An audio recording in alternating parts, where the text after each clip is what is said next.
Hello everyone and welcome back to another video from Apps Academy. In this video, I'm going to show you how to change your username on TikTok. So let's get started right away. First of all, open up the TikTok application on your device and then log into your account if you haven't done so already by clicking on the profile icon at the bottom right corner and then using your credentials. You can use your credentials for your account or your social media account as well. And after logging in, you will end back into the home page. Now, if you wish to change your username, tap on the profile icon at the bottom right corner and you will end up in your profile page. Tap on Edit Profile and now you can make changes onto your profile. Just tap on your username section and you will immediately be allowed to change your username. Make sure you understand that you can only change your username once every 30 days. Just type in whichever username you wish to use, and if it is available, you will see the tick mark at the right side.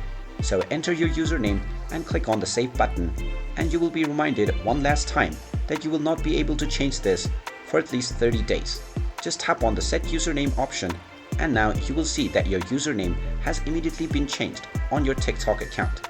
And there you have it. That is how easy it is to change your username on TikTok. If you find this video helpful, make sure you hit that like button and subscribe to our channel if you haven't done so already. Also ring that notification bell to never miss another update from us. Thank you for watching and I will see you again in the next video.